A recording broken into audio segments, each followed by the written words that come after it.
2016 is rapidly drawing to a close. It was quite a tumultuous year. It was an eventful year. It was also a completely surprising year, mostly because of that 2016 presidential election. Now that the dust has settled, what have we actually learned from that vote? Well, this is a good way to close out the year by looking at some lessons about the American electorate that we can draw from this strange 2016 campaign.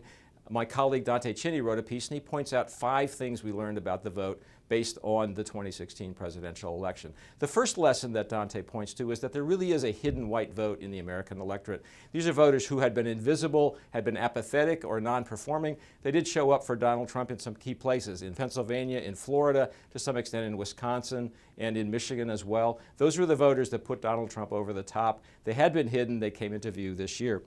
Secondly, Democrats are increasingly an urban party. They're a party that is centered in the big cities and to some extent the suburbs, and not much at all in the big expanse of rural America that makes up the middle of the country. This was seen in the Hillary Clinton vote versus the Donald Trump vote, and was particularly seen by the fact that Hillary Clinton won only about 500 counties around the country this year. Donald Trump won some 2,600 counties. She won the urban counties with all the voters, but not enough of them turned out.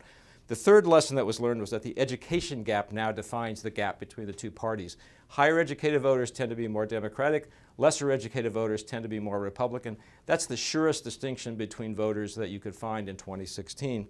The fourth lesson is that the Obama coalition could not be transferred. There was a big question going into 2016's presidential race about whether the Obama coalition that won 2 presidential elections for the Democrats in 2008 and 2012 could be simply transferred to Hillary Clinton. Turns out we learned the lesson. That answer is no. And the final point that Dante makes is that the reaction to the election showed that the divide opened up between Trump voters versus Hillary Clinton voters probably is going to endure for a while.